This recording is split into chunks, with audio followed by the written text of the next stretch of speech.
Okay, welcome all. We're going to start our meeting. Tonight is October 10, 2023. It's a regular Board of Selectmen meeting. My name is Bob Carlson, the first selectman. We have Selectwoman Nicole Porter and Selectman Brett Mastriani with us, as well as Director of Administration and Finance, Christine Dias. We'll start with the Pledge of Allegiance.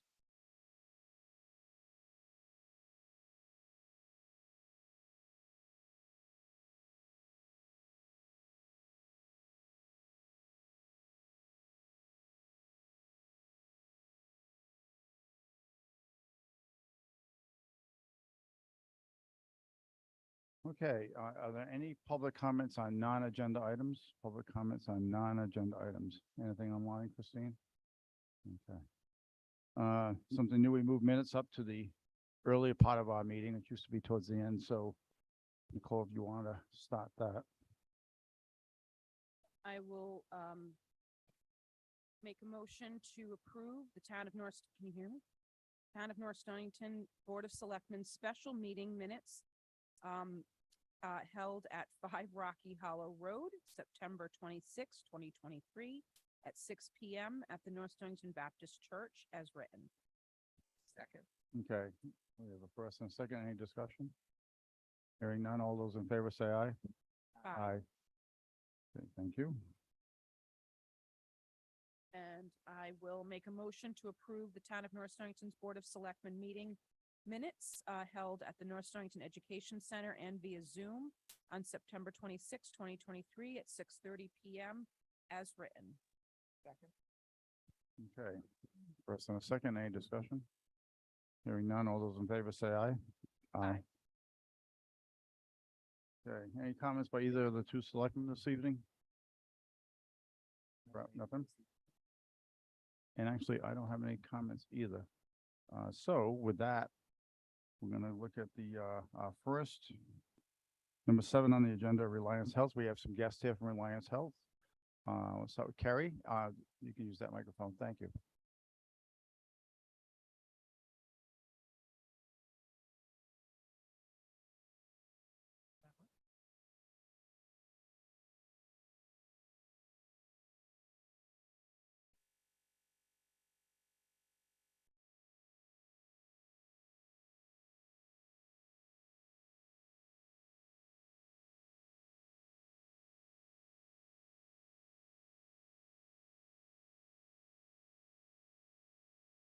Thank you so much for having us today. My name is Carrie Dyer. I am the CEO at Reliance Health. We have been a mental health provider of services since 1976. I myself have been with the agency for just short of 30 years. We provide services that are both mental health and substance use based. And recently, when we learned about the opioid settlement distribution, it occurred to us that we provide a service that many municipalities could take advantage of and build upon. So what we decided to do, it was a new initiative for us.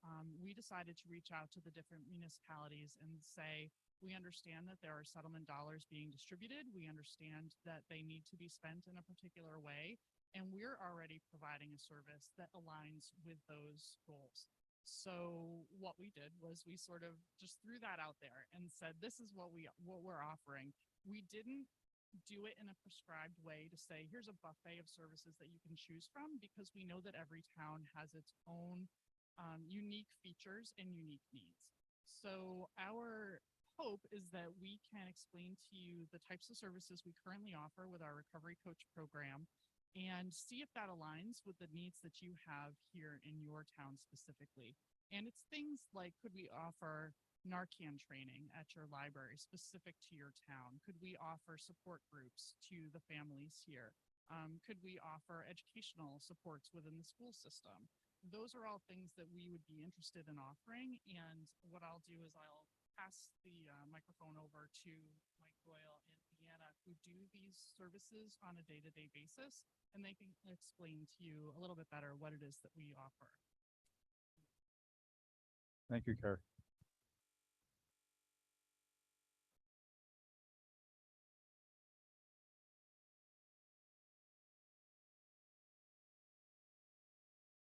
Good evening, everybody.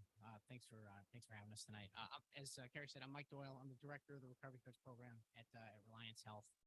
And what Kerry was alluding to is we've had a recovery coach program starting off in Norwich, but we've now expanded to all of Eastern Connecticut since last year. But we started in 2018 in Norwich as a pilot program with 2-on-1, and has since expanded from one recovery coach to now we actually have 4 spots for recovery coaches. We currently filled with a 4th one that is available as well. What the program consists of for us is it's a dedicated recovery coach that would be in your area. First, you know what? Why don't I start here? Does everybody know what a recovery coach is? It's probably a good place to start then. A recovery coach is a person with lived experience, and that can be their own experience with, with substance use or addiction, a family members, or just experience that they've had growing up, or in their lives. I happen to kind of have the trifecta on that one. For me, it's my own lived experience, lived in a household with that, and then just working in the field. And that's what a lot of our recovery coaches have. So they bring that unique perspective, and what it really is, it's somebody that has like walked a mile in the shoes of the person that they're with. They're able to, so to speak, walk the talk. It's not just lip service. They've actually been in a lot of the same situations and experienced a lot of the same things as the people that we work with. So, recovery coaching has been called the missing link in the treatment process, because it's pretty easy to stay sober or on track while you're in treatment, but when the rubber meets the road, when you come out of treatment, a lot of times it's very difficult to stay on track like that. And as we know from our own experience and research, that's one of the times when people are most vulnerable to an overdose is when they first come out of treatment. But what our recovery coaches really do is it's kind of like a wraparound service, if you will. They will meet the person where they're at when they initially are looking for help, work with them, maybe connect them with the recovery community, help them get into treatment, stay in touch with them while the person is in treatment, and then be there when the person gets out of treatment to continue that relationship. As I said, we've been doing this for over 5 years now, and which, by the way, that still blows me away. It's been going off that long. We've been doing this for over 5 years now, and we are still working with quite a few of the original people that we started with back in 2018. I've kind of just highlighted a few of the bullet points that the program consists of. As I said, we have recovery coaches, those people with the lived experience. They assist people in setting and achieving those recovery goals, but not just that, it's also overall life goals. Like I said, we try to treat the entire person, or help the entire person, not just the addiction. Help them make a stronger connection with the recovery community, as well as get a little bit faster track into treatment. We have made good relationships with the treatment facilities and the providers around. So if that person is looking for that, it's kind of a little bit faster track when, you kind of have somebody on speed dial and you can give them a call, and, that day, you might be able to get them in versus them trying on their own. So, there's a lot of different components that we have. So I'm not going to go through all this because you all can read it as well as I can. I'll hit you with some of the highlights that we've had over the years, some of the program successes. This year, in this past calendar year, we've been able to work with 209 individuals, which at this time last year, in the fiscal year last year, this is since October of 2022, compared to last year, we're about double what we worked with in a year's time. We've also helped 97 people under treatment. And one of the big things that we've been able to do is distribute Narcan into the community. Just our program alone has been able to distribute over 400 Narcan kits into the community. Now, Narcan is a life-saving drug medicine that reverses the effects of an opioid overdose.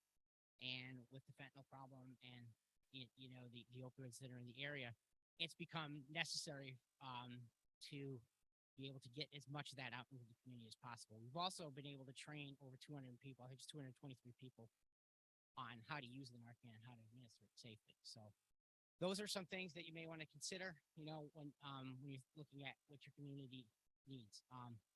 One thing I will say about Narcan, and this is something I was just sharing with a couple of people that I came with tonight.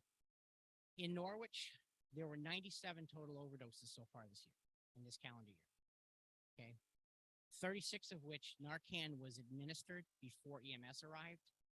And of those 36, or Narcan was administered prior to EMS arriving, there was only one fatality. So 35 out of 36 people were able to live to fight another day. Basically. And that's the big thing that we're trying to do, is to give those people the opportunity, the chance to get it, to maybe, have another opportunity to get on track there. So those are some of the things that are part of this.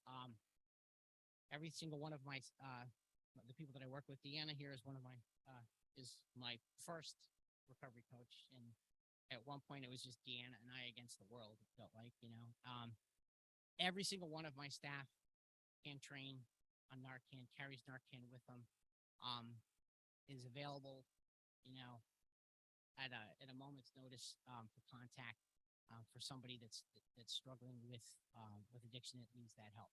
So we try to get that information, out there. So, any questions for me? Oh yeah.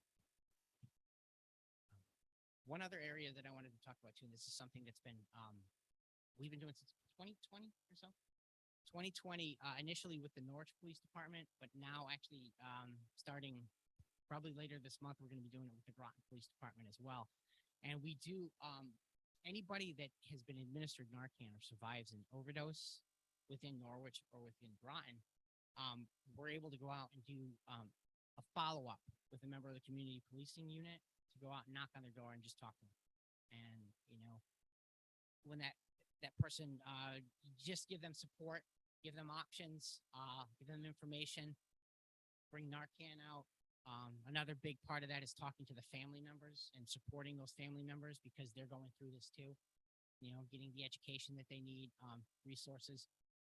One of the things that we do is we have it's kind of a leave behind kit that we leave behind that has Narcan in it, and it has information on it, like a don't use alone card, where they can actually call a phone number.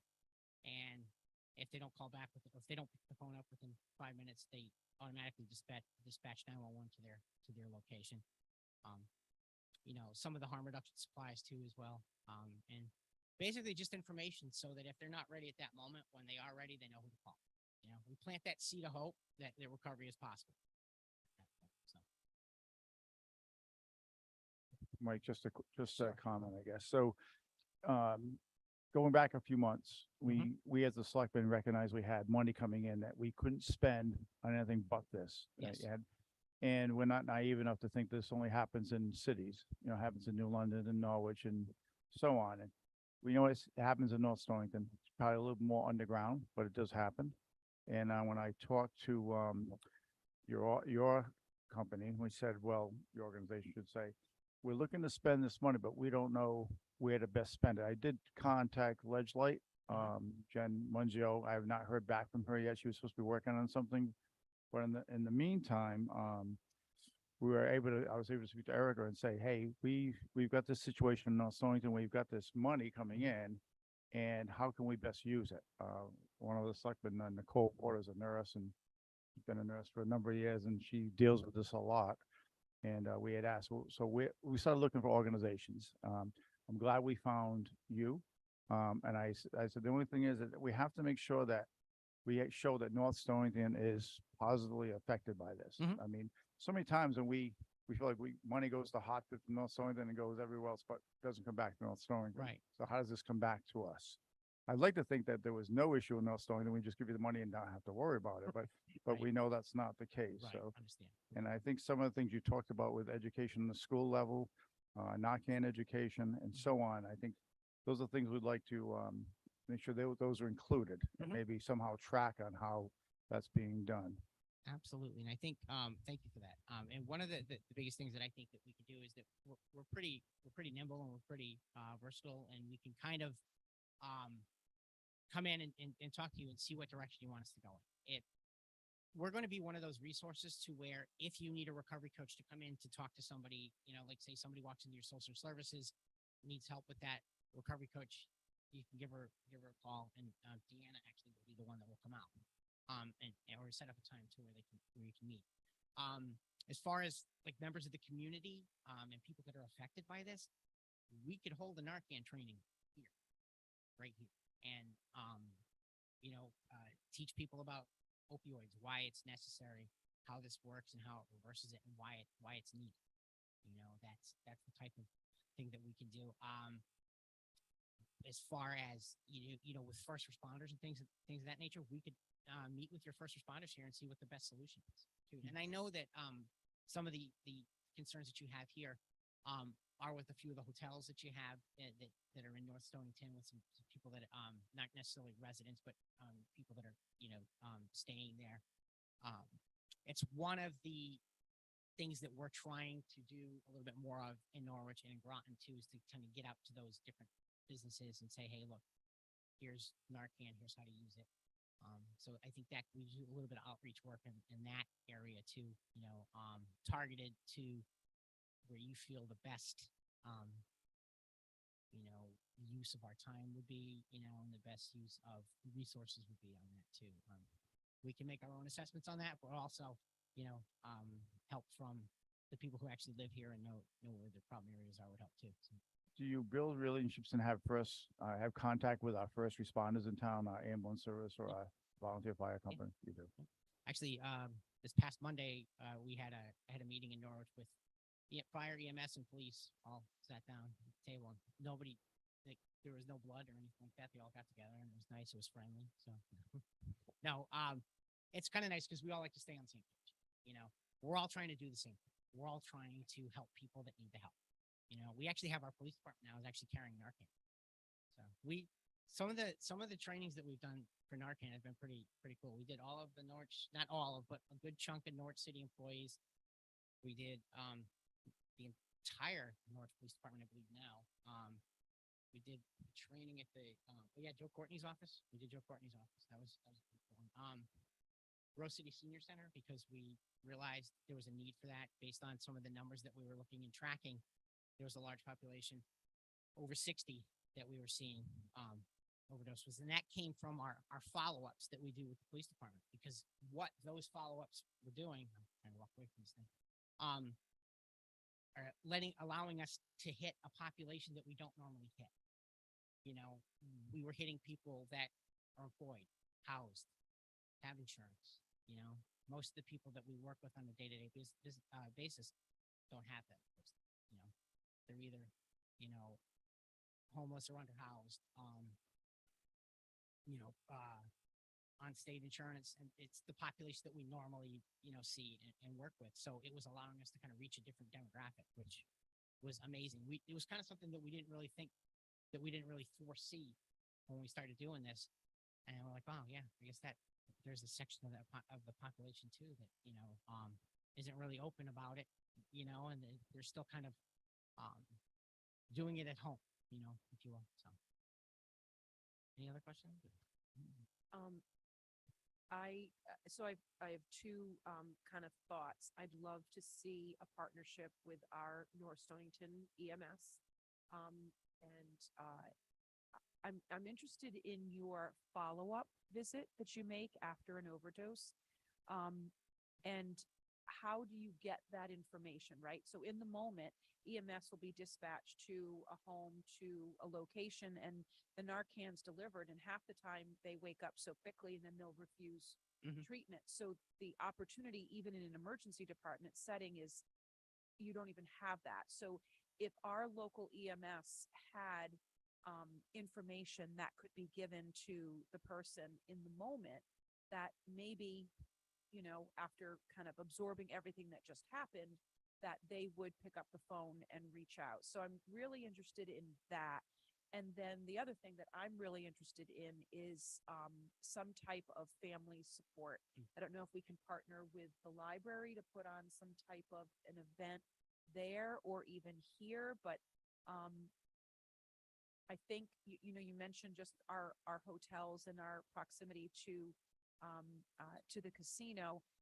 But as Bob said, there is a lot of, of things going on behind closed doors that we don't think are happening. So I'd love to see some type of a community educational event, targeted to families, because getting to that person, is a challenge sometimes, but enlisting the help of families to get to that person, to get help, can be another way. So those are two ways Sure. that I would love to partner with you guys if we decide to move in this direction. Deanna, do you want to talk a little bit about Deanna is actually one of the people that does the follow-up, so I don't think get out of her way. Hi, Deanna Delaney. So the follow-ups have been extremely successful. Like Mike said, we started it in 2020. And what happens, I would set a date to meet with one of the officers. So say I meet them Wednesday at 9 o'clock in the morning. I would go into the police station with the officer. We would sit down at the computer and we would pull all of the reports of overdoses that happened in the last, couple days or week.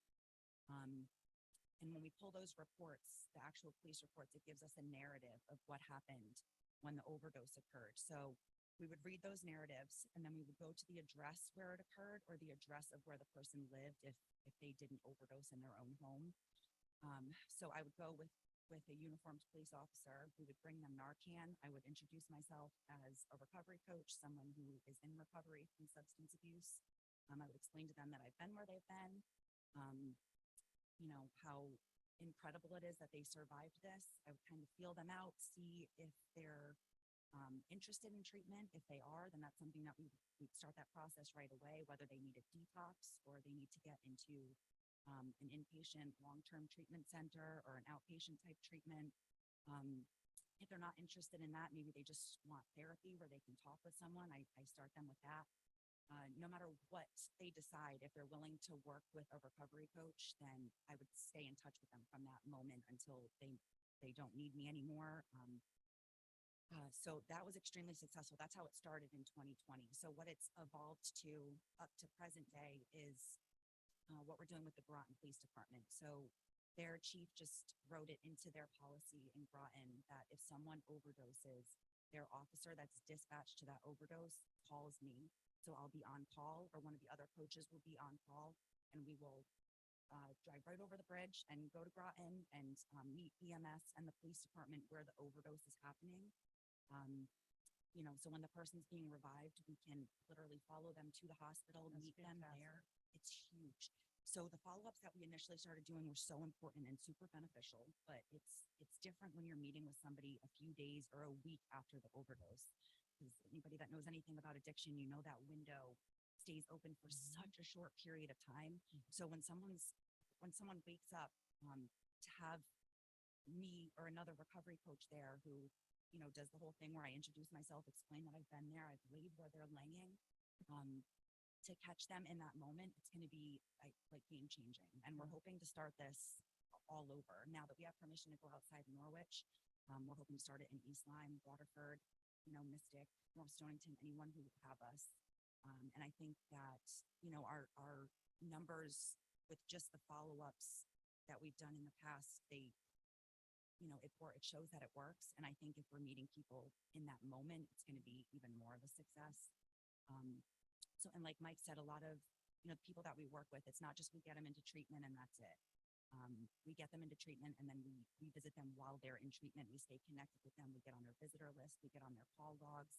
We stay with them while they're in treatment. When they get out, we pick them and all their stuff up. We move them into sober houses. We meet their families, their children. We work with DCF. We get very involved in their lives. We take them to their dentist appointments. I go to the gym with people, we just work out, we talk about their recovery, we get them to meetings, whatever they want to do, whatever their recovery looks like. And if they don't want us that involved, that's fine too. I have plenty of people that just check in with me once a month, tell me they're doing great, tell me they're not doing great, but they just wanted to let me know. So it's different for everybody, but it's extremely effective. I'm assuming that it's all free of charge to the patients Absolutely. themselves. Okay. Yeah. And just from a HIPAA standpoint, as far as partnering with the police, you've not had any problems with that? You want to speak to that? far as that, so we're actually contracted by the city of Norwich, so it's like an interagency release. Great. So, same type of thing could be done. If we could do it in Norwich, we can do it anywhere. It's fantastic. I think you're exactly right. That window of opportunity right after that overdose is very short. And the fact that you guys can be there in the moment is fantastic. So I'm forgetting how much money that we had coming to us. So right now we have a little over 20,000 in the account for this, but we have payments that are projected to come for the next several years. So typically what we do, Nicole, is we usually don't vote on something the first time we Yeah, hear it. But Absolutely. what I'll do, Carrie, is, so we'll have on our next agenda, and you don't have to be here, we'll discuss a little more, we'll vote, and then, if we approve to send a portion of money to your organization, we'd love to do that. And if you could just, if we end up doing that, which I can't imagine we wouldn't, but can you just give me some follow-up from time to time on how North Stonington's being affected, how, what's happening in town? So we can report back to our residents that this money is being spent a certain way. Would we have the ability to partner with you to help kind of discuss what options we had as far as education? Absolutely. Okay.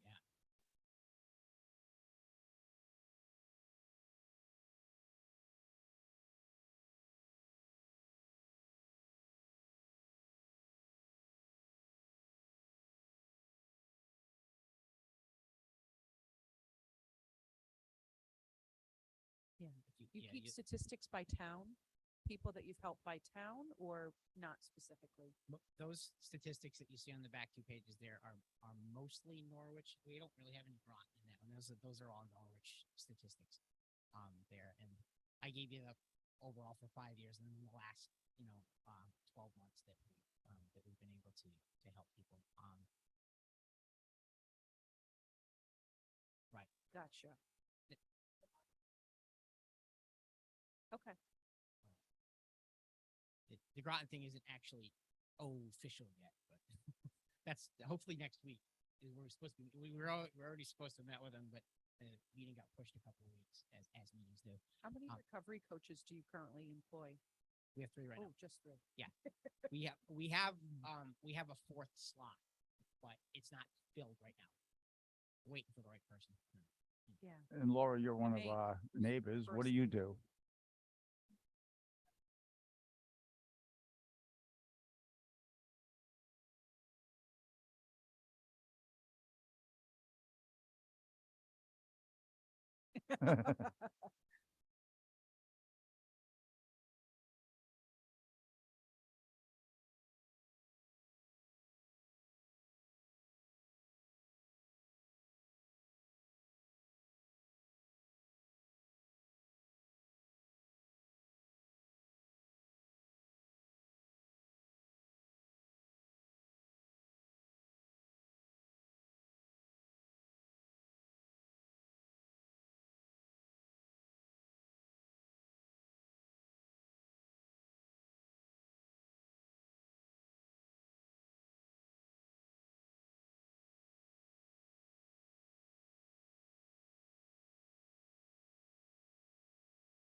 Thank you. Thanks for coming tonight too and supporting this.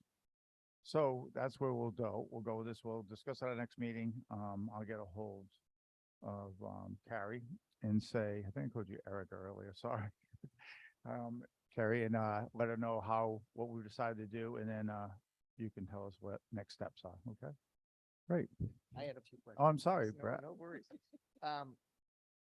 So I like, the presentation. My questions are a little bit about your community outreach. Sure. That, Nicole mentioned how she finds that important. I do as well, but is there any community outreach for preventative, programs and to reach out to the community ahead of time before there's an issue? Yeah, a little further upstream. Yeah, yeah. That's we do actually do quite a bit of that. We actually and we would invite North Stonington to come down to this. We have Norwich has a task force, but it's for Eastern Connecticut, and the task force is a huge hub for collaboration. And one of the committees that's on that is actually our prevention committee. And there's a lot of education. We're actually talking today about going into middle schools and high schools and talking a little bit about, the state of affairs, the way things are right now as well too. Prevention measures, we've gone, there's a lot of events that we do that where people come out and see those events. A lot of the outreach work that we do as far as prevention goes, it really happens with in conjunction with the city of Norwich and the Norwich Human Services Department. So it would definitely be something that we would contact your social services and say, hey, give us an idea. Give us an idea. That's the problem. We don't have social services. Oh, I thought you had a in North social Stonington. services department. No, so when I look at some of this, the money that we have, I'd like to try to do some local outreach Yep. for our community since we don't have social Right. services. So that was part of my question too, is are we looking to donate the money to the organization, or is there a certain program that we're paying?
Okay. Thank you.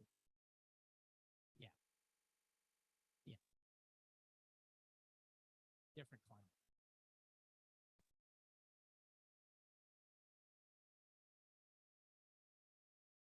I think too, doing something in a small rural town like us, so really unlike Norwich, kind of sets the groundwork for maybe some other towns like a Town or Griswold look at us and say, oh, look what they're doing in North Stonington. Maybe we should do that in Town or Preston or somewhere like that. So, yeah, I think we could be a good place to start doing something like that. Because again, most people in small rural towns think it doesn't happen, because we don't see it. It's in the 3 hotels on 95 and the 2 up near the casino, as well as behind closed doors in bedrooms and houses. So I think it's an eye opener the more we start hearing about this. Our library, Wheeler Library is always looking to do special events to bring awareness. As Nicole said, we can get together and come up with some sort of a platform in town, and if we have a contract, that would be great. And that way we're offering information to you, and you're telling us what we're getting in return. So. And I think just to answer a little bit more of the question here, one of the best outreach things that we do, honestly, is offering the community Narcan training. You'd be amazed at how many people will come in. I'm thinking of that senior center one that we did. We had 25 or 30 people that came into that, and that allowed us to reach 25 or 30 different people. And everybody came up afterwards with a comment or to get a Narcan kit. or to grab a card or to grab some information. So, you know, it's great when you can get that many people together in a room. And for something that's going to be pretty new to North Stonington, I imagine that there'll be a, you know, a decent turnout once the word gets out on that. So Thank you. you're welcome. Thank you. Okay, so we're gonna continue. You don't have to sit through the next hour and a half. Thank you so much for coming. Do you know how to get out? Thank you. Next, number 8 on our agenda is about the indoor farmers market. I think, Brett, this is something you wanted to speak on, correct? Yeah. Just before we start, I did get a message that the live streaming shut off.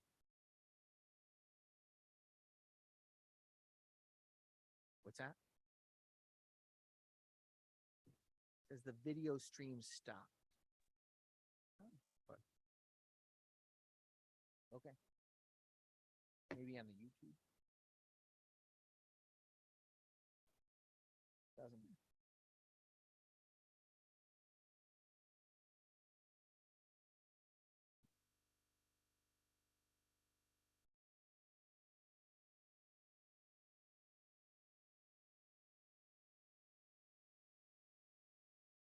All right. So the farmer's market. We were looking to hold the winter markets, especially the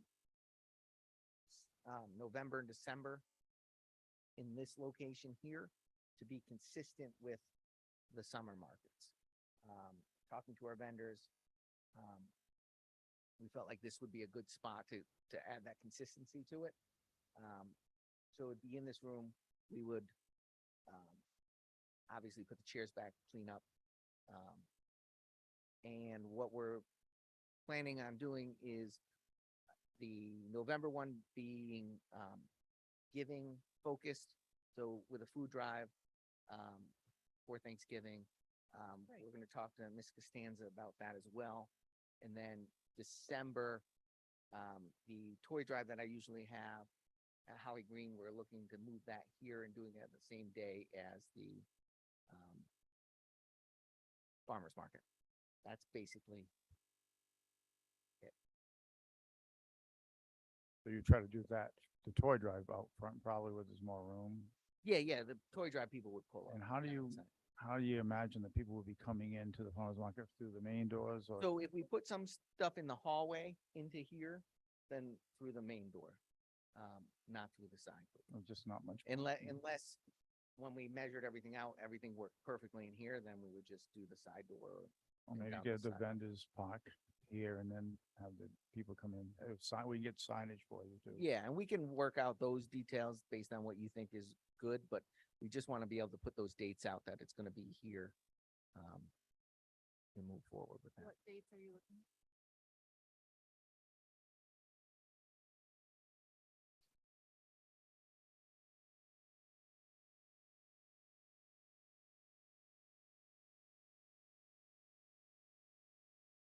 It's only November, December. Yeah. I'm You don't trying- do we just moved- you don't do January and February, right? Well, we were thinking about January, yeah, January and February we do, as well, but we're really pushing for the October or the November, December. Hold on one second, we just moved the date. I can't find it right now. Hold on one second. Is it in competition with whatever the Baptist, the No, Congregational Church? no, would that would end up just be doing? here instead, yeah. So the whole thing would just be Correct. here? Okay. Yep. It's and they used our vendor list and we worked with them to set that up over there, but we felt like it'd be better to be consistent with it, here. Hold on one second. And from a deed restriction as far as education, and I know we certainly don't think that there's any, I'm completely in favor of having it here. Well, I but- asked the library about having the one outdoors and they didn't have any issue with doing things that are community driven, like that's why we vote here. We do other things here that we could normally do in a school or a school ground. So they were fine with it. Okay. I believe it's the 12th of November and then December 3rd. December 3rd is also the tree lighting, the Saturday, right? No, it's a Sunday. That's November 4th. Or maybe you're right, maybe it is the 3rd. You're right, third is a Sunday, right? But it is the tree lighting. In the Wheel Library open house and the Congregational Church thing, so. But this happens during the day anyway.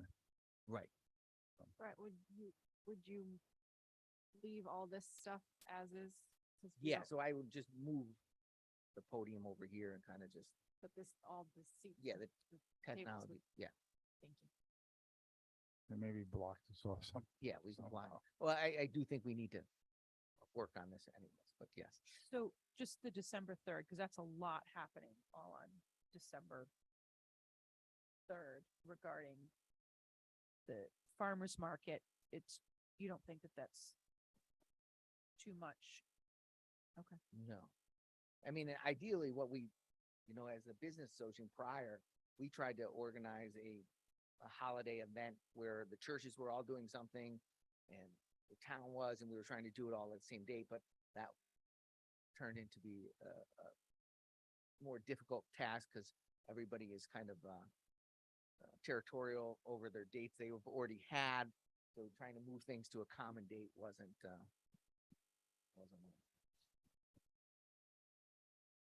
I don't have any problem with I don't either, as long as we get things put back, I'm fine. So do you want us to just vote to approve it?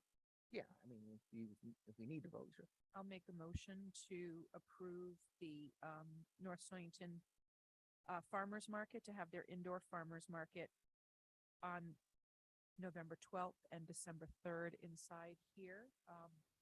Do you want us to include the January and February dates as well, or I'll get you those dates on there.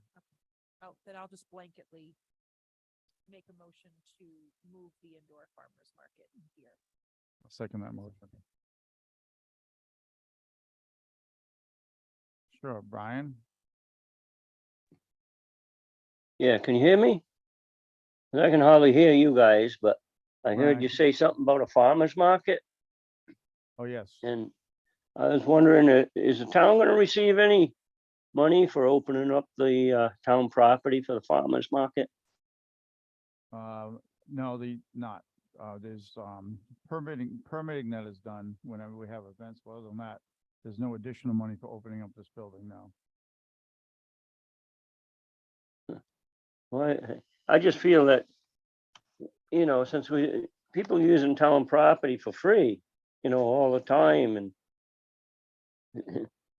it just bothers me. I mean, even if it was a small fee, I mean, somebody's got to open doors, close doors. We pay a janitor to clean the place.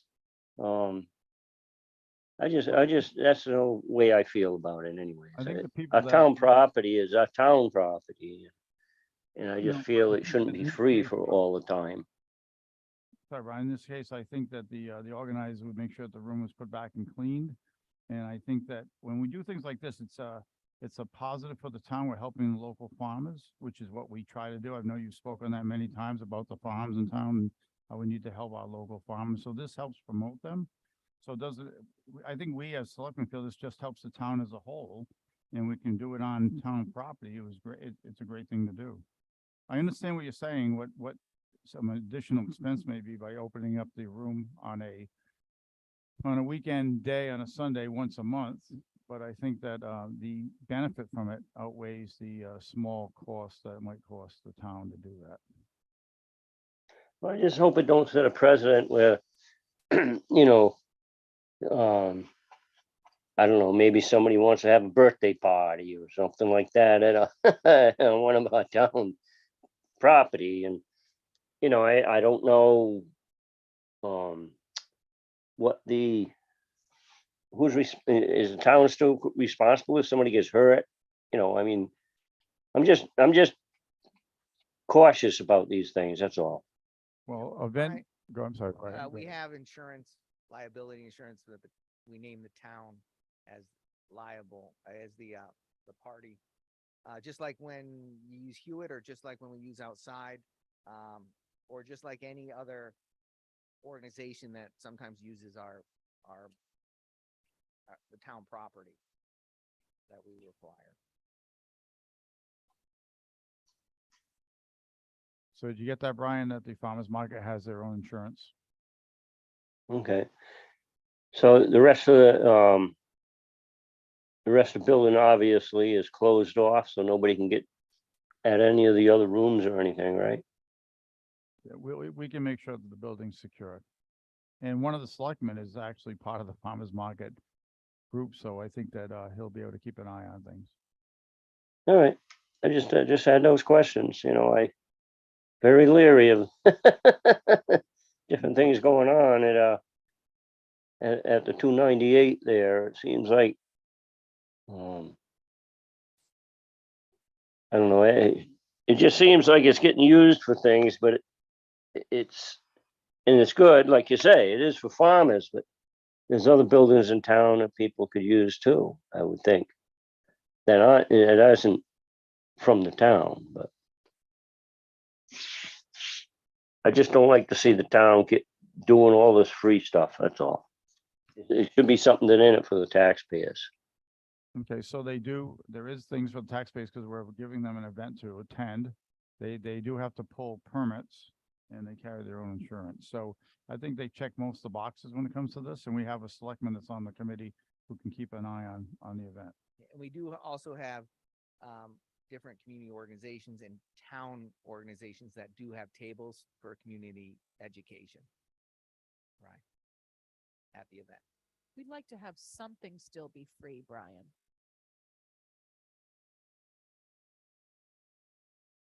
Okay, is that it? Any other comments, Brian? Are you okay? No, I'll be okay with it. It's hard for me to hear everything. I don't know if it's my computer or what it is. But anyways, all right, thank you. Thank you. Any other discussion? No, nothing from the room? Okay, so we have a motion. Any other discussion from the selectmen? Hearing none, all those in favor say aye. Aye. Aye. Abstain. Okay, we have 2-0-1, 2 yes, 1 abstain. Thank you. Number 9, speed hump. So we met, as Nicole mentioned, at a special meeting a couple of weeks ago at the Baptist Church on Rocky Hollow Road. And we discussed at the time some other things we can do to gather more information. It was asked of us to get some sort of data. Since that time, we've erected a box about this big. It's black. It's on one of the telephone poles. It measures speed. It doesn't take anybody's picture. It's not Big Brother. It just measures how many cars are going down the road and at what speed. It does it from both directions. So we're getting it from the traffic light to the intersection, and we're getting it from the intersection to the traffic light. So we should be able to start getting input from that in a couple of weeks, and then we'll get a bi-weekly report. We have to change the batteries in there every 7 days, which Alan has the extra battery. He's got the charger that the state gave us. This is all for free. We didn't pay a penny for any of this. And they actually gave us a third speed sign, like the one I have up on Dennison and the one we have on Main Street. So we can talk about that down the road where that might want to go.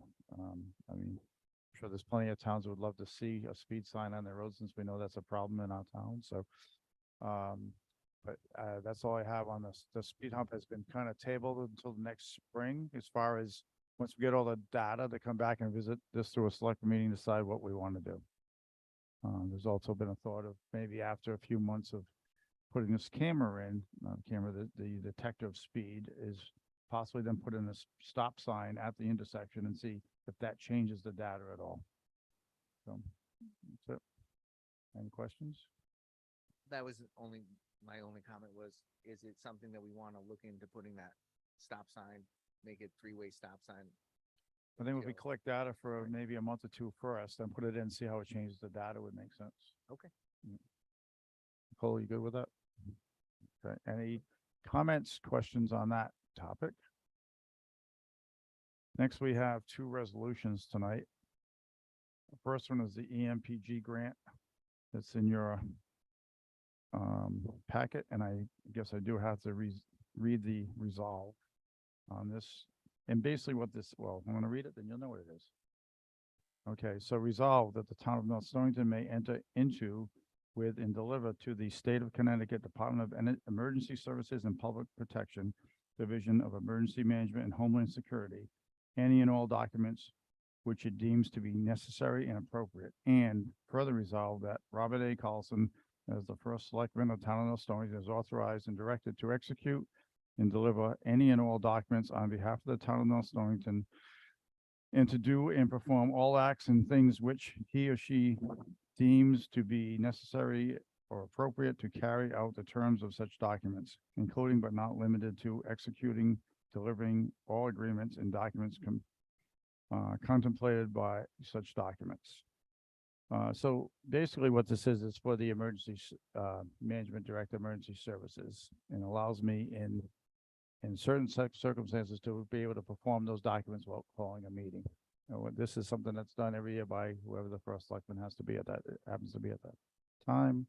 And is there any comments on that? Motion to adopt. Okay, I'll second. okay, motion to adopt in a second. Any other discussion? Hearing none. All those in favor say aye. Aye. Perfect.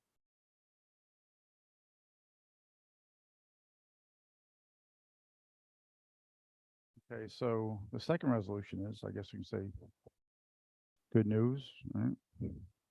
Resolved that the first selectman be and hereby is authorized to accept on behalf of the town of North Stonington a 2023 Connecticut steep grant in the amount of $380,922 for the town building and athletic field improvements project.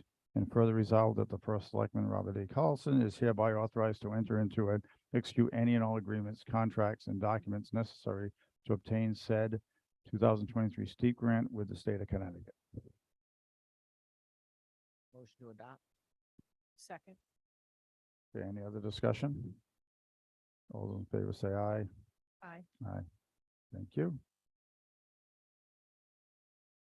Okay, now we get to the fun part of the meeting. We're gonna talk about FY 25 capital and 5-year capital plan. Is the steep additional appropriation included with the steep resolution? It's just an additional agenda item. Yes, it is, right? No, it's not tonight. Separate. Oh, it's a steep grant additional appropriation. I was skipping it. Sorry. Okay, that is in your packet.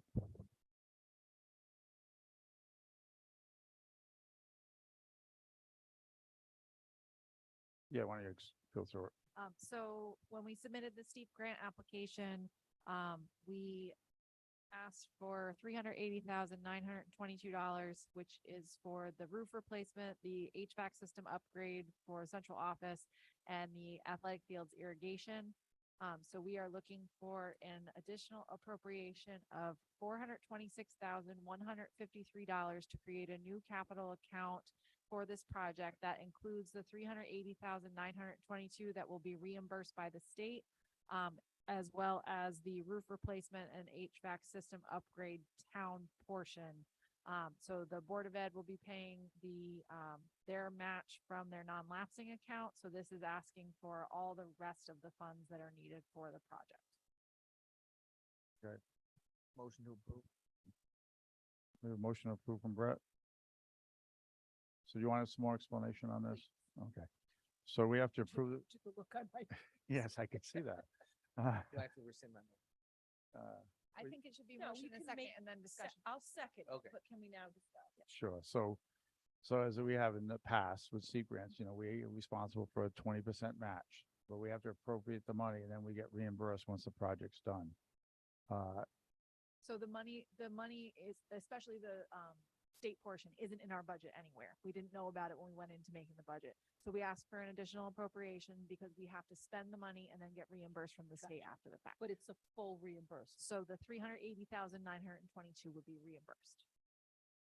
But we will have to pay. Project cost is $476,153. $476,153. So 50,000 of that would be coming from the Board of Ed non-lapsing. Then roughly 45,000 would be coming from from our undesignated fund and not being reimbursed. Okay, Because that's the town portion. And then the $380,922 would be reimbursed by Okay. the state. all right. I just was hearing different numbers in my head as far as what we were out of pocket paying for, but it sounds like 45,000 from the undesignated. That will not be Okay. returned, yes. Okay, Okay, so basically it's 40, we spend 45 and we get 380. Yep. So Never Brett good. had motion, you had second, any other discussion, anything from the audience, anything online? Okay, hearing nothing, all those in favor of approving this appropriation, say aye. Aye. Aye. Okay, then this will go to the Board of Finance. And which meeting are they putting that on, do you know? I'm gonna ask them to put it on the October 18th meeting. Perfect, thank you.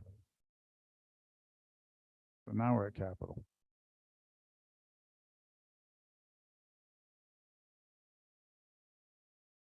Okay, so we're asked by the Board of Finance to start working on capital a little sooner.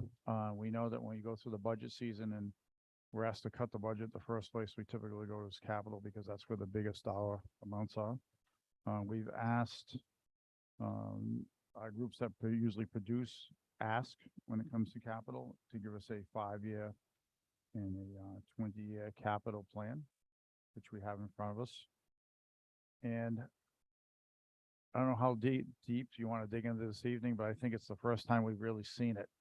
I'd like to maybe go through it a bit and then take it home, digest it for a couple of weeks, come back and have a more in-depth discussion unless you want to do it a different way. And if you'd like to have any of these groups come to give presentations at either your next meeting or a November meeting, just let me know so I can reach out to them to attend. So just looking at the 5-year capital plan, which we haven't, the town one, not the school one at this point. The town where we start with highway capital. And you see there's documentation to cover most of these asks in here. Alan Ladd did most of the ones for the highway, and you'll see it starts with a 2024 Volvo loader, a hook lift truck, a 10-wheel plow truck, and a replace underground fuel storage. Also for the transfer station is transfer station improvements, bulky waste pile closure, which we've been putting 25,000 a year for each year, and the generator upgrade. Again, this doesn't mean that these are all going to be approved by the Board of Selectmen, but this is the initial ask. And that's all in the first year, next year's budget. Christine, can you just remind me what in the past, in the budget, do we get a lump sum for capital? Or no? No, so, in the past, the 5-year plan's been put together, analyzed by different people, different groups, and then move forward to, the Board of Finance. As part of your budget, you have to identify which projects you're going to be working on. You can't just say we're gonna spend $500,000 on capital. And then typically that's the place where things have been cut as the budget's needed to be cut down. The Board of Finance has asked to kind of take things a different way, look at capital first, have that be a set number.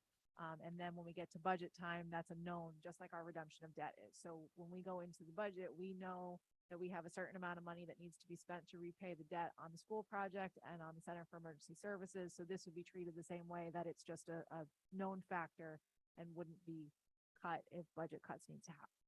That's the goal for this year. Historically, last year, do we know what we spent on capital? And I know we've just gone through to define what constitutes capital, but historically, what is the dollar amount that we've spent? It depends how you look at it. So if you're just looking at what's budgeted for capital, we've been anywhere in the $400,000 to $600,000 range. If you also take into consideration funds that have come from other sources like steep projects, well, that can add another $300,000 or $400,000, making it look more like $1 million. So it just depends on what funding sources you're looking at, whether it's the state funds that are being reimbursed or if it's coming from the general. So what do we have, just for an example, this year in capital, what do we have budgeted, not counting the 380,000 for a steep grant we just received? I think it was 480 maybe. That's what she said. Yeah, so this year we have 415, 420. The prior year was 408, 655. And I can go further back if you would like. That's fine. So just in the last few years, we're probably somewhere around 800,000 when you count steep and with it, right? So what we're doing is we're actually extending the budget season a bit by starting it early, working on capital, but what it may do down the road is shorten it at the end because we won't have the capital be already locked in. Also, when we asked, and I think we might want to get some presentations because when we asked the different departments to come up with capital, if you've been in any of those meetings before, it's a combination of nice to have and need to have, and you got to kind of weed out which is what. Yeah, and one of the things that I really wanted is that triage of, what is a necessity? And So that's if I on the, had to cut, yeah, that's on the white sheets. okay, cool, thanks. All your papers are white, sorry, it's on the, form sheet. And I did put the, highway, anything that had, order of importance, I tried to put in order of importance in the chart. Two things that I just want to quickly explain. If you look across, for highway, the replacement of the underground fuel storage tank is an annual putting money away. We have to replace those, I think, in 2030, or somewhere around there. So, those are the, fuel storage tanks up at the highway. By the, state standards, we have to replace those. So it's a matter of putting funds away year after year, so we have the funds available. And then generator upgrade for compactors under transfer station, that's putting money away to buy, to upgrade the generator at the transfer station so that if power were to go out, we would still be able to run the new compactor system that we are planning to implement at the end of this fiscal year. And honestly, that's how I'd like to see a lot of this stuff. So for me, when I first glance at it, my appetite for a front end loader for $260,000 out of 1 year's budget is difficult for me to bite into. So that's why we talked about it during the last budget cycle about trying to plan these and put money away as we go, so it's not a lump sum. So if we look at something like that, was that in last year? I know we talked about Was what? an excavator at one point, the front end loader. The front end loader has been put in the budget for the last 5 years and cut. We tried to save for it the original plan was to save for it over a 4-year period and purchase it in the 4th year. Then the plan was to save for it in 2 years and buy it in the 2nd year. And now we still don't have it. So the excavator is now off the list because there was an excavator, the one that leaks oil at the transfer station, the one we pat down the roll-offs now with that we won't need with the new system. Right, because we won't- pulled that that's away. why that's taken off. And there is a 21-year plan in your packet as well for the highway. They went with a 21-year plan because certain things they just purchased will need to be replaced in that year 21, so they don't want them to just fall off the radar. Okay, going down this list with a few other things are, Selectmen capital, we have, computers, which we budget for each year, land acquisition fund, which comes from, Bill Ricker and the Conservation Commission. So I have a question on those two. Yes. Just to go. So the computers, for instance, are we keeping those 5 years that we're replacing all the time? Do they fall under our capital? Yes, so there's specific, so the previous IT person had a 5-year replacement schedule for servers and computers and everything else. So with our new person just starting today, we kept that same schedule. But he has certain computers identified because we are responsible for the computers at all the town buildings, including the Center for Emergency Services. Okay. So in order to not have all of them have to be replaced in one section, he has it portioned out for every 5 years, different, rotating schedule. All right. And then the land acquisition fund, for me, that doesn't seem like it fits under our capital to a certain extent. And it doesn't fall under the Conservation Commission. That isn't their. No, it's just they usually are the ones that recommend it. Right. So, and then that's one we cut every year that we talk about, but I don't, for me, that doesn't seem like something we put in our capital plan. Where else would it fall? It, It's a pre-existing capital account, so I don't really think that we could move it. yeah, but I don't think, well, I guess that's a debate whether we're planning for it. We go over it every year, whether we want to. Yeah, this is just pre- everyone's pre-cut. ask, so this is, nothing is guaranteed, Right. just everything that was requested. There's no endorsements on this. No, I understand that. I always question why it comes out of the Conservation Commission when it's not a Conservation Commission account. Okay, you want to go through the What list? what do we mean by just improvements under the selectmen capital for 20? It's a two-line, North Stonington Education Center improvements. Oh, sorry. Oh, I got you. That makes sense. So is that number relevant to any real improvements that we're talking about, or is that just? Is It's it a more of a num- maintenance or is it improvement? No, it's improvements. So Bob and I talked about, how to prioritize that. So each year we would identify things that need to be improved or updated, whether it's buying all new furniture for in here, upgrading technology inside the building, exterior improvements. But this is a number so that we have it in there, and then we would identify the projects. The 50,000 in town building maintenance for year one is identified as painting the outside of town hall, old town hall. And then the 20,000 after that would be just a placeholder as we identify things that need to be repaired or replaced on the capital side for the other town buildings. And then with the ambulance, I thought last year we talked about them trying to fund their own ambulance. Yeah, I met with Logan today. They just don't have the funds for that. They're collecting, less than 50 cents on the dollar when they put the request in to be repaid from a call. Because there's so much on Medicare and Medicaid, they're getting a small return on their investment. So they just put in I think it's $450,000 worth of invoicing, and they hope to get 200,000 out of that. And this is for the backup ambulance. So they want to do is they want to get rid of one of the box ambulance and go to the less expensive one, similar to what American uses, the van, and have the one box and the one van. This is the older box. So that if you looked at what the box ambulance would cost right now, it's well over $300,000. The van ambulance has less room, it has less in it, but they can use it to do Stonington Institute, do small, less crazy emergencies, and save the box when they have to do transport. It gives you more space.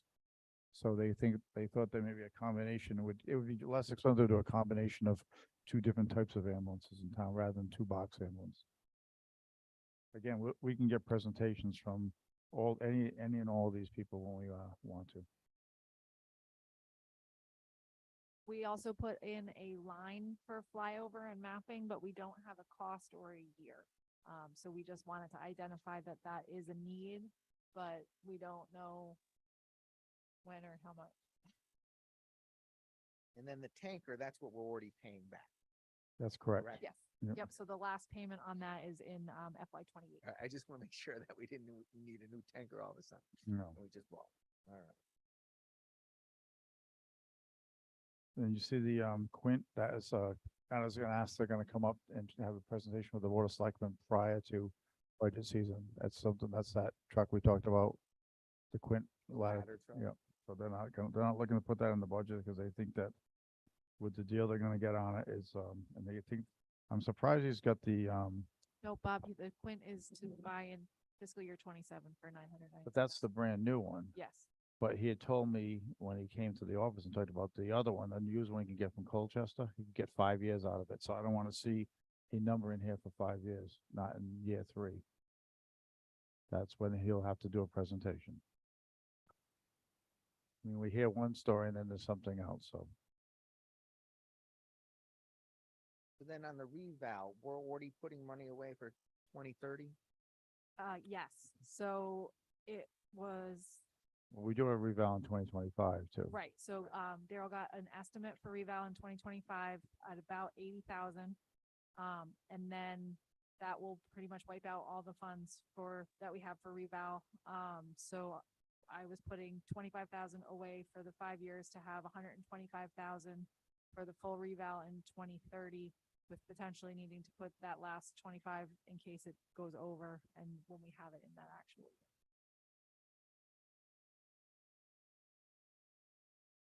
I have them broken out as 2 separate accounts, but I don't know that we would actually break them out that way, but just so that you guys knew that one was for 2025 and one was for 2030. And you turn the page, you look at school. And there's individual packets in in the larger packet. Yeah, and as I look at the school stuff, I do question what is considered capital that we should be looking at. I know we came up with our definition, but if you look at something like the interactive boards, to I me, was that's just looking at that's like an those two. educational component of what they're looking to do there. Yeah. And they talked about having to reinforce the walls at the elementary school because they weren't built strong enough to hold the interactive boards during the school building project. So I do question things like that. Is that under our capital? I know we came up with our broad definition of it, but I think sometimes we might need to tweak that to say, okay, there are certain things that are responsible for capital that we put out to the budget for capital, but there's certain things that they'll need to have to budget for in their budgeting process. So like the interactive boards is one. The switches at the elementary school now, that's computer hardware, so I don't know how we fall on that stuff. But then as I look through their handout, I do question the information that we're getting, and I'm not comfortable with it. So when you see one thing that you're uncomfortable with, it makes you uncomfortable with a few of the things. So if I go back to this one, I do think like the tunnel repair, that's important, and that falls under us. But then when I look at took notes. So this is a few years off because we're trying to plan 5 years out, but like the Kubota tractor. It boggles my mind, and I don't know who prices these out or looks at these, why we would need a 110 horsepower tractor for ability to plow snow on school grounds and do landscaping work on the fields. 110 horsepower farm tractor is that. It's a pretty large farm tractor. I have a 46 horse tractor that's pretty big. Most large landscapers don't have 110 horsepower diesel tractor to do the work. So they might need one, but I question how do they come up with the one that they need is the 110 horsepower one for their field work, because they also don't plow, bucket loaders don't plow snow well. But I think that's where we can ask more Correct. questions when So they come for the I presentation. but then what the information that I worry about, it says, what's the estimated value of the item at resale? Now, I know this is 3 years off, but they put $750 for a Kubota 4-wheel drive diesel tractor. That's to sell the existing. Exactly. So that diesel tractor that we have now, a 2010, is about $15,000. So you can find a 2003 that sells for $17,000.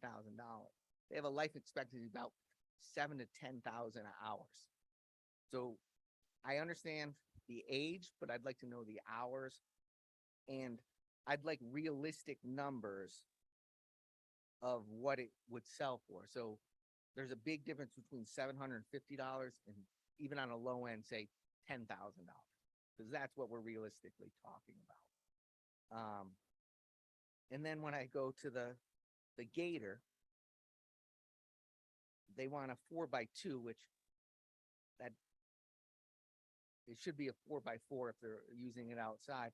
And that would be a better vehicle to put a plow on and plow the sidewalks and things like that than the farm tractor. I just wonder, and they said the estimated resale of that, it's a 2008 for $250. And I know that's a few years out, but just for reference, I just bought one, a 2006 for $6,500. So I like the things they're looking at, but I question how they come up with the size of what they need. And then I would like realistic resale. So when we're looking at this stuff, we can say, okay, well, they want a $52,000 tractor and we'll get $10,000 back. I don't want to see we'll get $750 back Because then I worry, hey, we're only gonna get $750. We might as well just keep the thing. Because that's what I would say. So I feel like some of this kind of just got put here without, Well, I mean, I think it's a Real work start, there. right? It was their first pass. So now we can start the whole process of questioning. I just had, I just want to kind of clarify what our definition is, right? Because when we go back to the interactive boards, purchasing 37 interactive boards at $3,500 a piece.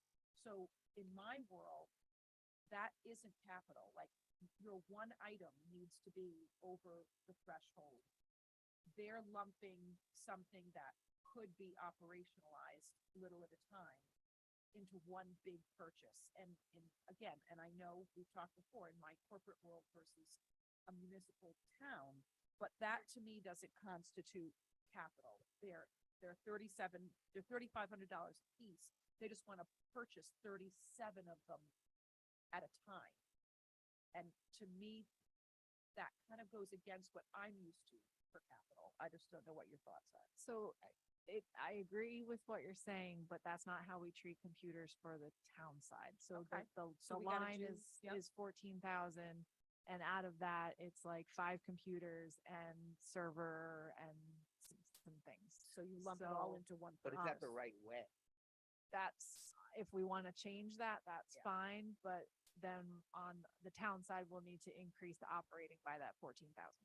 So that's mean, just something we have I to don't look think at. we have to have all the answers tonight. I think just taking it, it's just good to kind of see what people have put in there. And there is definitely thought. There's 5-year, 10-year, 20-year for the school. I mean, this is exactly what we've asked for. Now we just need to start. So I think the game plan is gonna be to go through this as selectmen, go through the list, start thinking about who you'd like to see present.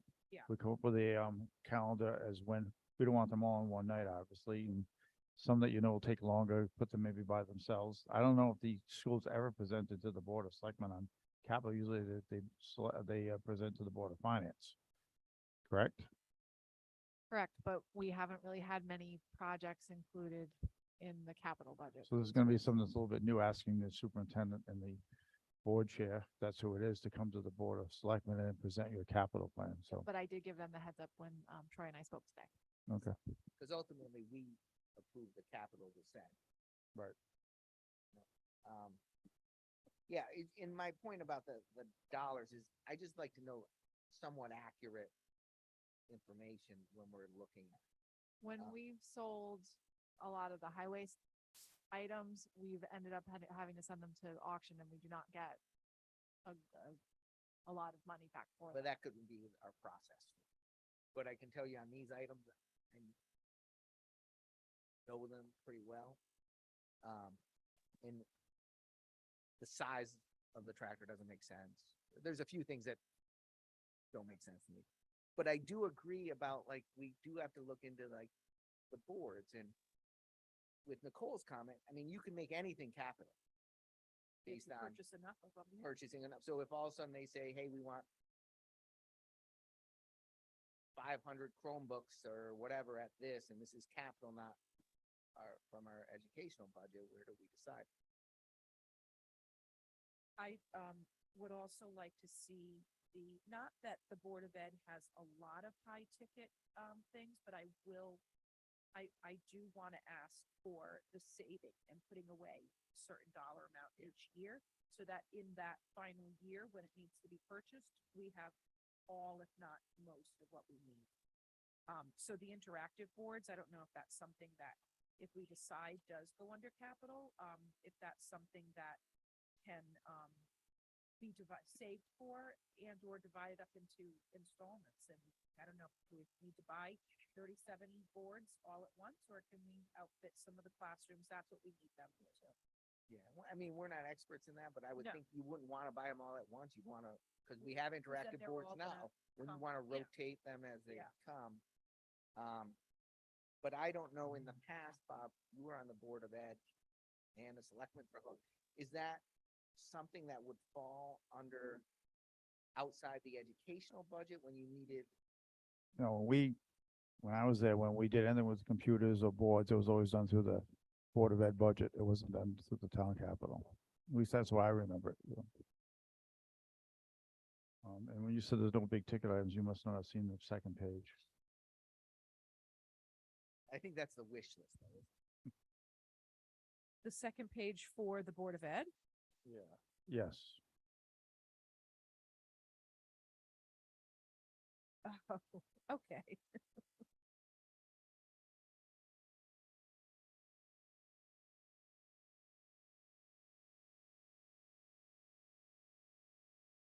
Find it.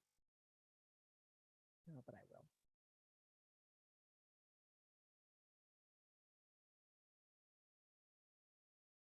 This is what I have.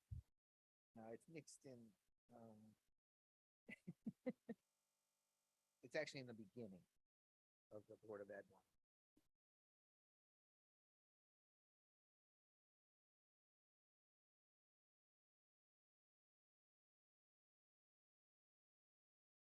Oh, my. Okay. We'll strike that comment from the minutes. Ooh-wee. So when you look at the 10-year mark, and replace all rooftop HVAC units on both schools. That's 10 years from now. That's what they put.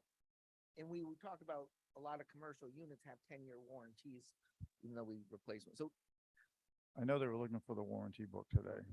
but that seems crazy. That 10 years after the school was built, we need to replace all HVAC units. Okay, so there'll be a presentation by Yeah. the superintendent. Okay, do you want to table capital for this evening, see if there's any questions before we do? Yeah, I think that we got a taste for it. I think we can.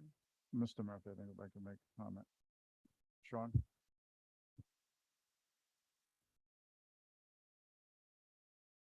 I think Brett already touched on my comments. Why are we suddenly seeing Board of Education capital in the capital budget, and you're telling me the selectmen are going to approve capital? All along, for years, that's been part of the Board of Education budget. Are we suddenly going to reduce the Board of Education budget and take over all capital responsibilities from the Board of Ed, and then let the selectmen decide which ones get approved? It doesn't seem right that the change, and yeah, I could see if there was something that, maybe to start with, to move facility type things to the general, capital budget or whatever. But they got a lot of computers in this school, and you want to buy every single one of them out of capital budget and not the Board of Ed's budget? So I think Doesn't we're make just sense. discussing this because the Board of Finance had asked to get more information on capital sooner instead of later. It's our first attempt to do this. It may end up, as you just said, the way it's always been, where the Board of Ed presents their own capital if there's any, and the town does theirs. But I think it's just, again, it's the first attempt to go through this. Sean, I think it's a work in progress over the next couple of months. I don't believe that they anticipate this ever happening, but they were going to jump on the bandwagon with their wish list, because this is part of education, Mm. Yeah. educating the students, and it's been in the education budget. So we've had a lot of discussions in the tri-board meetings as well as these meetings about what constitutes the responsibility that the town has for the Board of Education buildings, like what constitutes our responsibility versus their responsibility. And I do think that we have to still hammer that out a little bit. We've talked in some of the tri-board meetings about if you tip the schools upside down and you shake them, everything that falls out should be the school's responsibility. Everything that stays should be ours. So there has been a lot of discussions with the Board of Finance, Board of Ed, and us as far as who should be responsible for what on that side of the street. So I do think that we have to tweak the understanding that we have. I don't think it, again, we go back to the boards. To me, that would be something that would fall out and not stay. Well, they Um, are mounting them to The wall, walls, yeah, so I guess don't know. so. So I think that it's our first pass, as Bob said, but there have been a lot of discussions prompted by the Board of Ed on what is the responsibility of the town versus the Board of Ed and some of that capital Yeah. stuff. is And what I remember. think part of it is so now they have their non-lapsing account, so what falls under that? Because they don't turn as much back to the town. But I think it started because we're coming up with a capital plan of how it works. And, you know, in my mind, it was more facilities focused compared to Same. educational. I mean, they've bought Kubotas from the Board of Ed budget before. They've bought mowers, they've bought the van, they've bought, you know, they've been funding, you know, it's a cost of education in town, and they've been funding that out of the Board of Ed budget. So, Yeah, and I had think- one more comment. It had to do with this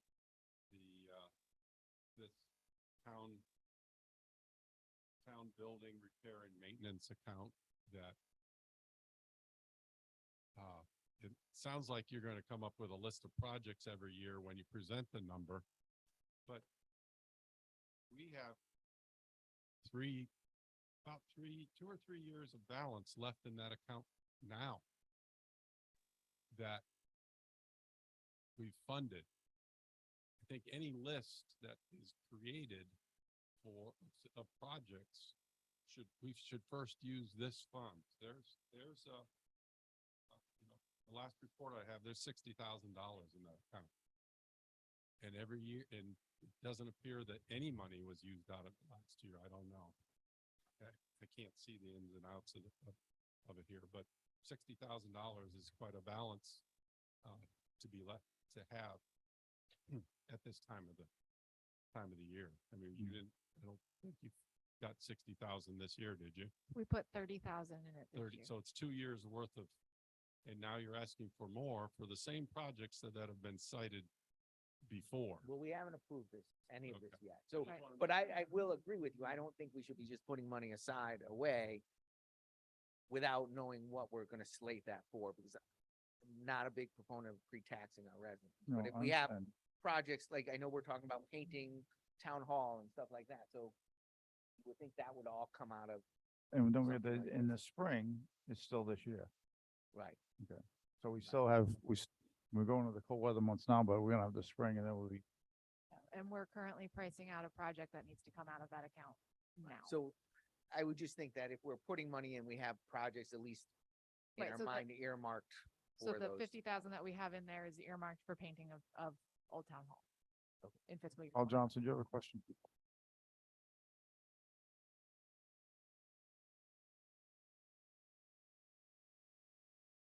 Carl Johnston. Carl Johnston, 8B Ruderman Road. Back to what Nicole said, and I was trying to bring up before. We had told at the tri-meeting for the Board of Education to give us all the capital while everybody was trying to figure out what is their capital and what is ours. So your list probably includes everything. And then we need to, between the Board of Finance and you guys, need to figure out what they are responsible for and what the town will be responsible for. Just so that list is probably a lot more than what you think you should put in the capital here. Right. Okay, From listening to the Board of Ed meeting, I think this list is based on our request of what is what we should put in the okay, town well, capital. I think when our meeting did, we tried to pronounce to them to try and give us everything, because at the time, we didn't know what was theirs and what was ours. But I don't so- think they have they don't have like a capital plan that they present. No, but according to Sean, they have been paying for everything.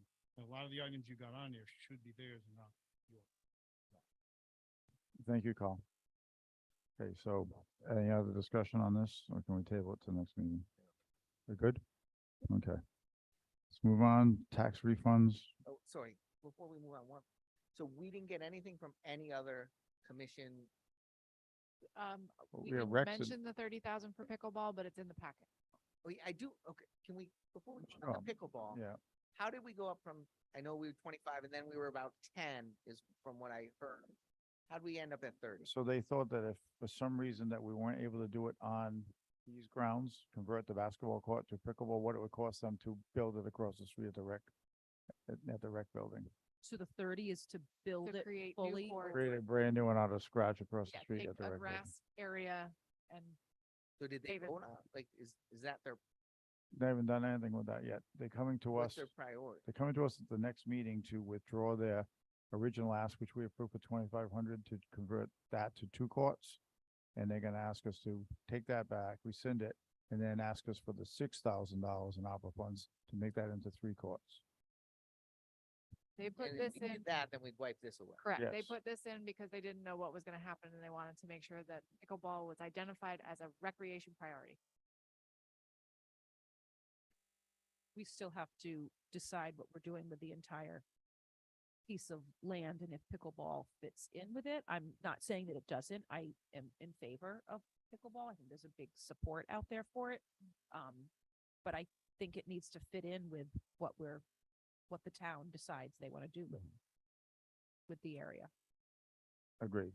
And that's why we don't spend a ton of money doing it, but if they thought if the town decided they didn't want to do anything for recreation, make it all park-like, and all the hardscapes disappeared, then they still want to have pickleball somewhere because there's a demand. Okay. They would move it across the street. But this was the less expensive way to go because there's already something there to start with. But again, there'll be a lot more discussion, and let's say that the final discussion determination doesn't happen for 2, 3, 4 years. We can get this done for $6,000 using ARPA funds, and now you've got somewhere for them to play for 2 or 3 years before whatever happens to this piece of land happens. So Okay. do they have to rescind it, or can't we just add, if we vote for one, we just add the Because we voted additional? to have them do the 2 courts and not do anything else to it. That's what we voted for. So it's kind of a new plan. I think they're better off to withdraw that ask, we grant it, and then come back with a new ask. And that'll be at the next meeting on the, not that they can't do it this spring anyway, basically, I don't think, unless it stays warm. Okay, now we're moving. Okay, Brett. Okay, tax refund. Make it through these 92 pages or whatever it is. 87? I don't know.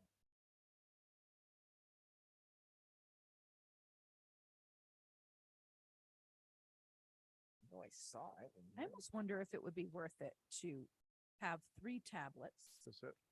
and have everything electronic instead of printing. Really? All right. So I'll make a motion for tax refunds in the total amount of $1,435.38 to Akar Leasing, Robert Albano, Financial Services Vehicle Trust, Joshua Ryan, Desiree Shepherd, VCFS Auto Leasing, and Patricia Ward. I'll second. Okay, so we have a motion on the floor to, tax refund with the total of 1435.38 as read by Selectman Mastriani. All those in favor say aye. Aye. Aye. Great. Old business, demolition of the 1-story wing 298 Norwich Wesley Road. In your packet, we had talked about having Bob Gervasini, who is our clerk of the works, work with us as a third-party consultant to get this thing put to bed. So this is an agreement that he would work for us through the month of October. He's thinking it's gonna be somewhere in an additional $1,500 to get this. I think this is needed at this point. And I wanna make sure that I get your approval before I decide to, before I sign off on this. So move. Second, Yeah, I'll second. question, Nicole? Yeah, so an additional $1,500 Because his contract was up at the end of Yep. the project. to retain, for a total of the 13,500. And what do we think he's going to So basically, this is be another, able to do for, like, how, so what he's asking, he's acting as a third party. yeah, He's going through all the bills, the invoices, and pretty much coming up with a, idea of what it is that the town should be responsible and what we shouldn't be responsible for. It's, with his background working for, Gilbane, Mohegan Sun, and so on. I think you've met Bob a few times. Probably one of the more knowledgeable people. We know he's already familiar with this project because he was the clerk of the works. And, so the fee would be the $1,500. Go ahead. So that's as a third party, not as our representative, our owner's rep, to like go through it and making sure He's, we're getting the best deal out of this? yeah, well, we're paying him. He is our owner's rep. But he's our third party looking at it. And, that's what we're gonna present his findings, if we agree with them, to, Besta. All right, so I just want to clarify, because when you say third party, that's Right. like a independent, Oh, he's working for us. He's not an arbitrator. all right, making sure. That's what I'm making sure. And he's hoping to finish everything by November 30th? I think he's gonna have everything, to finish with about another week or so. I hope so. All right, so yeah, I'll second. We already said. All right, I already said, So, okay, so I'm good to go ahead and retain his services, correct? I'll just vote. All in Okay, favor? all those in favor say aye. aye. Thank you, 3-0. Vacancies and appointments, we have 3 vacancies that I'd like to fill this evening. First, the 2 are on the Cemetery Commission, Jen Preston and Paul Ames. They've both been on the commission for a while. Jen, is that, Diane Preston. I'm sorry. She is actually the chair, as we speak. Paul's been on for a number of years, and they were both, I asked, and they both would like to re-up, to be reappointed to So- the Cemetery Commission. So move. Yeah, I was looking, I'll second. Okay, all those in favor say aye. Aye. Aye. Next is, Conservation Commission. Ani Vleeks has been on the commission for, I don't know how many years, like a long We time. have to do ARPA? We're still on appointments. Oh, so sorry. So Ani Vleeks has been on the Conservation Commission for a number of years. It's a 5-year term and he had asked to be on for another 5. I think he's been on for like 15 already. God bless him. I didn't ask these 3 people to come tonight because they've already been on Yeah. commissions, they're not new. So right here, I vote to put Ani Vleeks back on the Conservation Commission. I'll Okay. second. Okay, any discussion? Hearing none, all those in favor say aye. Aye. Up, Yeah. cemetery first. ARPA funds update and discussion. I don't have an update since our last update. You have in your packet the update of actual funds expended, just so that you know where we stand. Okay, there's, any questions on that? Okay, plan conservation development, Julia is now working on just compiling everything so she can present it to the Board of, Planning and Zoning Commission. And when she has that, I'll let you know, so if we want to attend, we'll be Please, able to yeah. know that. Public comment, is there any public comment on anything that you heard tonight, or that's something we didn't cover? John?